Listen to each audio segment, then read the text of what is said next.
One foggy morning in London, Sherlock Holmes received an intriguing letter from a wealthy gentleman named Sir Edmund Carlyle. The letter was brief but urgent. "Mr. Holmes, my priceless watch has vanished from within my own home. No one entered or left, and all the windows were locked. Please help me." Holmes was immediately intrigued. A theft in a sealed environment? This promised to be an interesting puzzle. He invited Dr. Watson to accompany him, and the two quickly made their way to Carlisle Manor, where the theft had occurred. The scene of the crime, Carlisle Manor, was a grand, old estate surrounded by a sprawling garden. The room where the watch went missing was the study, located on the second floor, with a single door and one window overlooking the garden. Sir Edmund, visibly shaken, explained, "This watch is more than an object, it's a family heirloom passed down for generations. I left it on my desk in the study last night, and when I returned this morning, it was gone. No one else has access to the room." Holmes walked into the study and began his meticulous examination. The room was well kept, with a large oak desk, bookshelves lining the walls, and a single armchair. The window was locked from the inside, as was the door.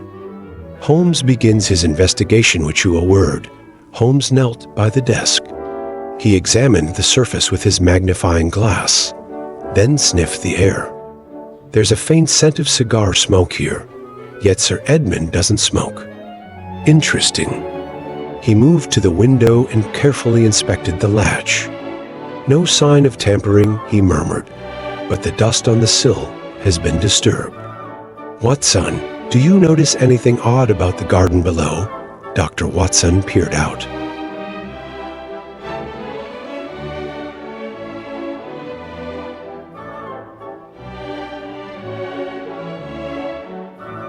He opened a drawer in the desk and pulled out a piece of parchment. "Ah, this is curious," he said. "A letter addressed to Sir Edmund, dated 2 days ago, requesting a meeting with an old acquaintance.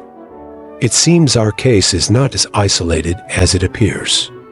The revelation Holmes asked Sir Edmund a few pointed questions.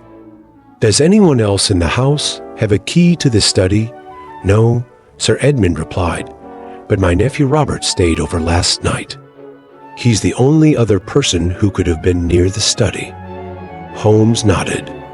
"Tell me, is Robert in debt or facing financial difficulties?" Sir Edmund looked uncomfortable. "He's had his struggles, yes." "But he wouldn't." Holmes interrupted gently. "This isn't about blame, Sir Edmund. It's about uncovering the truth." Holmes stepped to the window again and examined the disturbed dust more closely. Then he looked down at the garden and smiled. "Watson, do you see that faint line in the grass near the rose bush? Someone lowered themselves down from this window using a rope." The truth unveiled. Holmes called Robert into the room and confronted him. At first, the young man denied everything. But when Holmes revealed that the cigar scent matched Robert's brand, and the letter in the drawer hinted at Robert's financial woes, he confessed. "I didn't want to steal it," Robert said, distraught. "I only planned to pawn it temporarily to pay off my debts and retrieve it later." "I'm so sorry, Uncle." Holmes retrieved the watch which Robert had hidden in the garden. He handed it back to Sir Edmund with a calm smile. "The case is solved." Sometimes the greatest mysteries are solved by observing what others overlook. Holmes's Lessonas, they left the manor. Watson couldn't help but marvel. "Holmes, how did you piece it all together so quickly?" "Elementary, my dear Watson," Holmes replied. "Observation is the key. The smallest details often reveal the largest truths."